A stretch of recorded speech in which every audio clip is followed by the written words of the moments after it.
सत्रदिक नामक एक राजा थे। उन्होंने सूर्यनारायण भगवान की तपस्या करी, उनको प्रसन्न किया, वो प्रकट होते हैं। आइए अब बातचीत बंद कर दे और सब बैठ जाएं।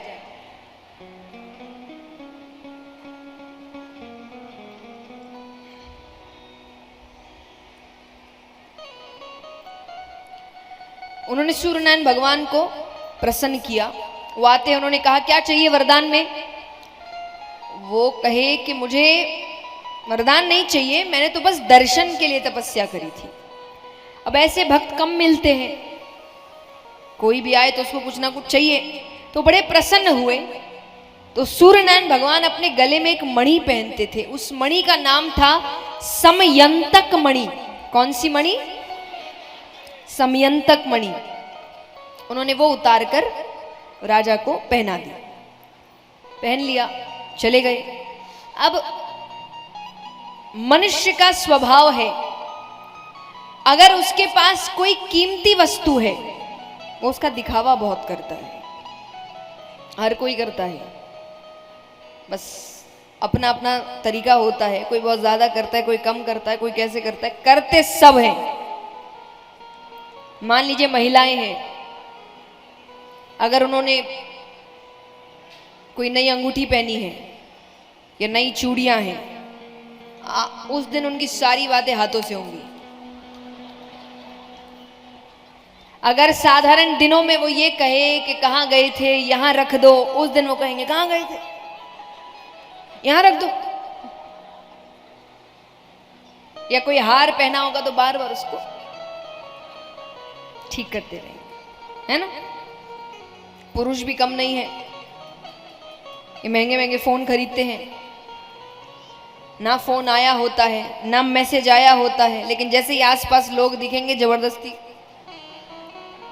फोन नहीं, कि सामने वाला देखे कि इनके हाथ में कितना महंगा फोन है। तो यानी दिखावा सब करते हैं। तो अब राजा भी जहां भी जाए वो मणि पहन कर जाए, और जैसे ही आसपास लोग नजर आए तो बार बार उसको ठीक करने लगे, सीधा करे उल्टा करे, सीधा करे उल्टा करे। तो यहां पर एक दिन वो एक सभा में गए, वहां श्री कृष्ण भी आए हुए थे। अब बैठा लो सबको, है ना, थोड़ा सा।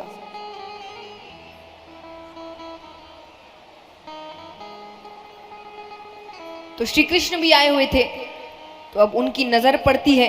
राजा ने वही हरकत करी वापस, आसपास लोग दिखे तो बार बार उसको। भगवान को हंसी आ गई।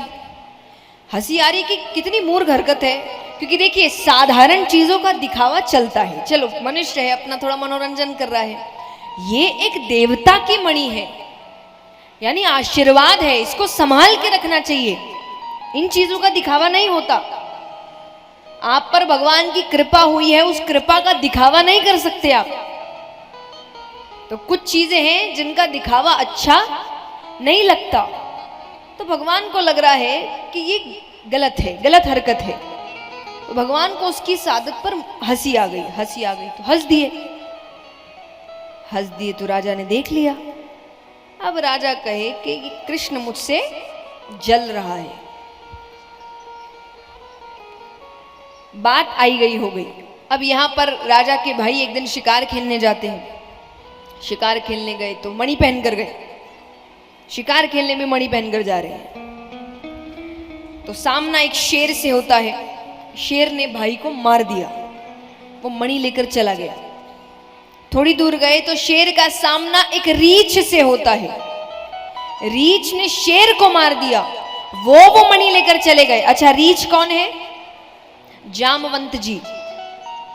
यहां पे जिन रीछ की बात हो रही है वो है, पता है ना कौन है? जिनके सर नहीं हिल रहे। टीवी में रामायण तो देखी होगी, तो श्री राम के साथ जो भालू जैसे दिखते थे, हाँ वो जामवंत जी है। ऐसे समझाना पड़ रहा है, बोलिए कैसे दिन आ गए हैं।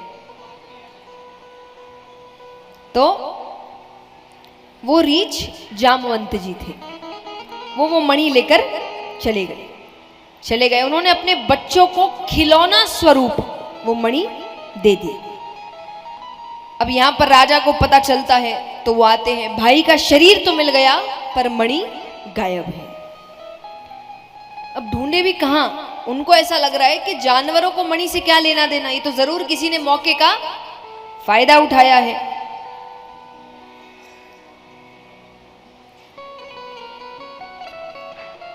बंद कर दो, जगह है नहीं, है ना।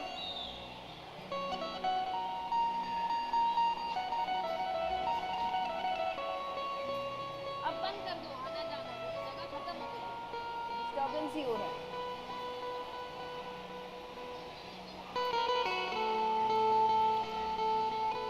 तो यहां पर तो कुछ लोगों ने कहा कि भाई मौके का फायदा उठाया है, तो किसने उठाया होगा, किसी पे शक है? तो बोले शक मतलब समझा नहीं।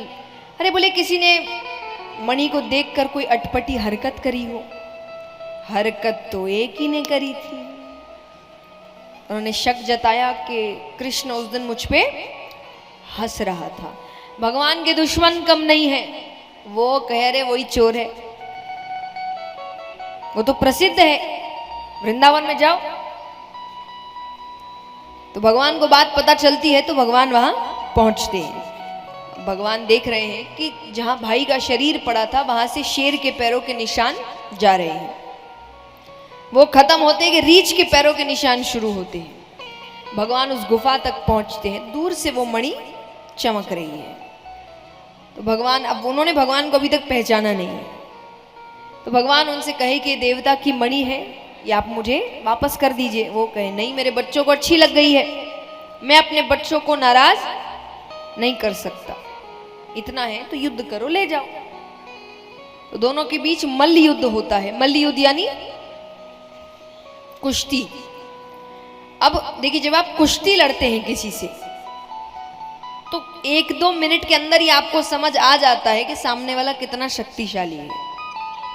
उसके शरीर के भार से, उसकी पकड़ से आपको समझ आ जाएगा कि ये कितना शक्ति। तो यहां पर जामवंत जी को समझ आ गया कि ये मुझे आराम से मार सकता है। लेकिन भगवान मार ही नहीं रहे, भगवान दाव पलट रहे हैं। उनको मारना थोड़ी है, वो किसी कारण से ये सब कर रहे हैं।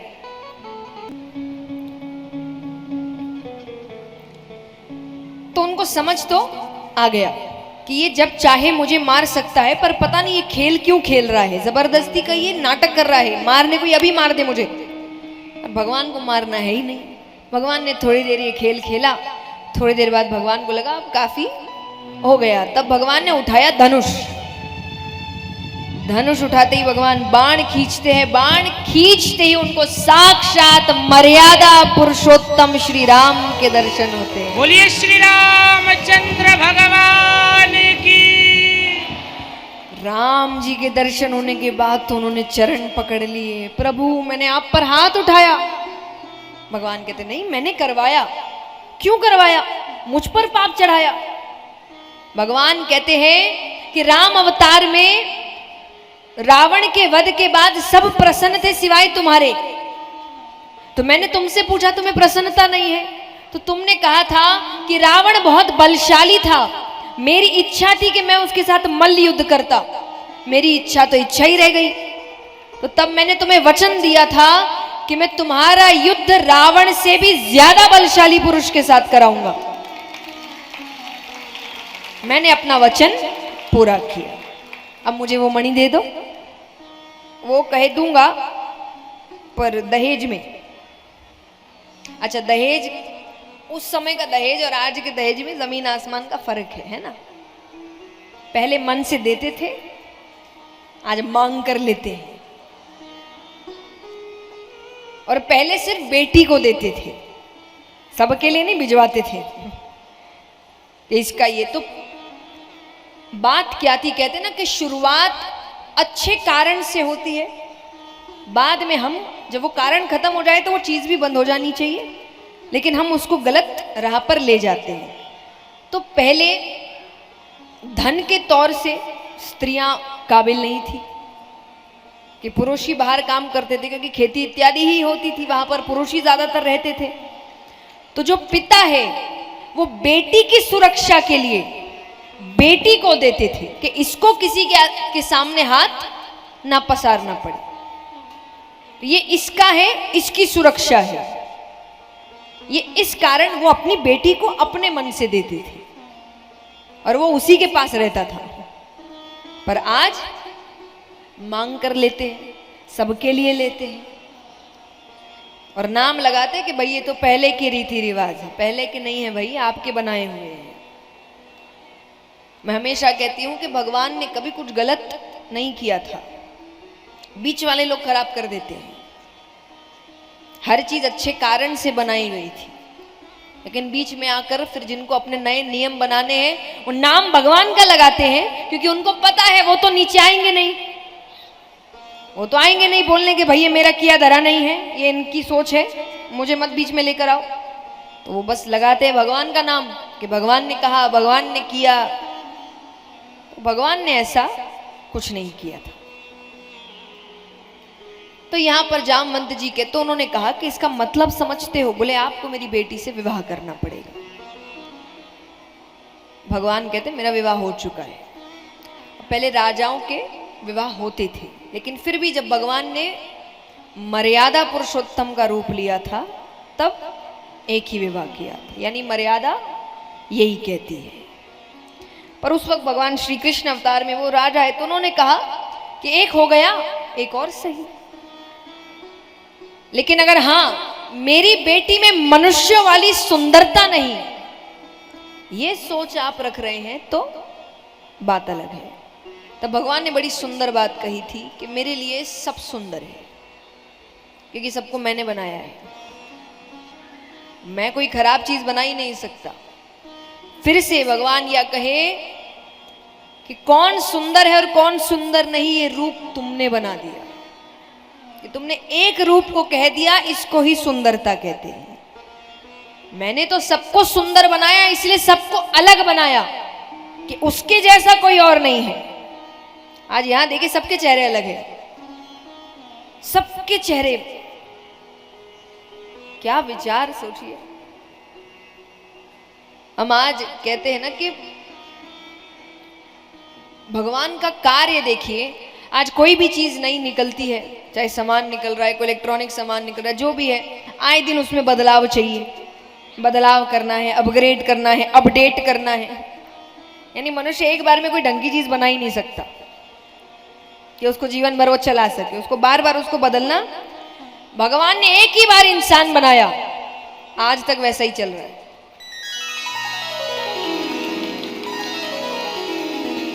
उनको बदलना पड़ा कि नहीं चलो अगले जन्म में आंखें कहीं और करते, है ना, नाक कहीं और लगाते।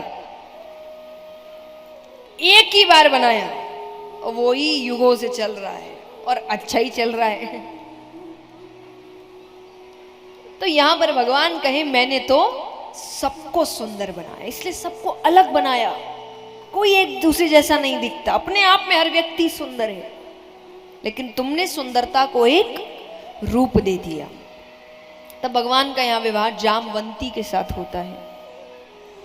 अब वो मणि लेते हैं, सत्रदिक राजा को देते हैं, वो माफी मांगते हैं।